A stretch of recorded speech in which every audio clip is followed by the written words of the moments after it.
Haqiqatul Juzba, the first that we talk about is like an eternal circle. The depth of Juzba is not something that has a limit. If the servant doesn't learn how to connect and how to magnetize themselves, how to take their body and to become magnetized with a charge.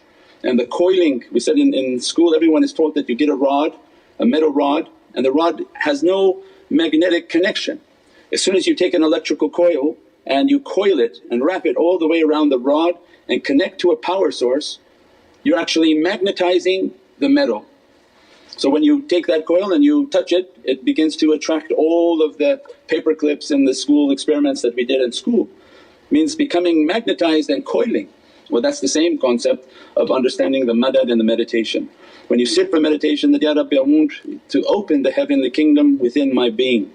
As soon as you learn the madad and the shaykhs are the power source. They are the battery of Allah that is accessible for creation. They don't take from the trees and the air and the atmosphere, they're taking from Allah's servants who are custodians of a Divinely power, a Divinely grace. That's why we distinguish between these sci-fi movies where they're taking from the forest, they're taking from electromagnetic energy of the earth. No, they're not taking, that's a limited source of energy and that's not a clean energy from the heavens.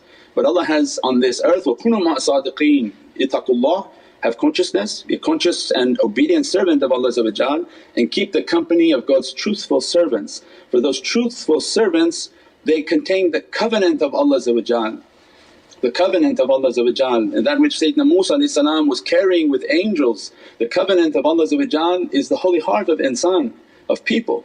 That if that heart opened to the Divinely kingdom, Thy kingdom come, Thy will be done on earth as it is in heaven, means their heart became the kingdom of God. And as a result they hold the covenant and the contract of God within their heart. As a result they are custodians of that light.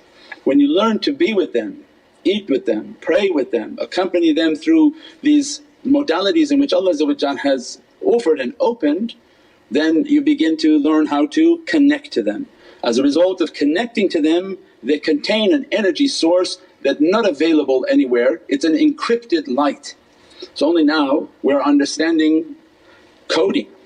There are places that you can get information from and that you may have access to, and there are other sources that are highly encrypted and you don't have access to. That's one of the encrypted sources. So that shaitan is not taking that light, shaitan is not using and abusing that light, that is through an encrypted source. So that's why then the madad, as soon as they make the connection, they learn how to make the connection, they study the way of how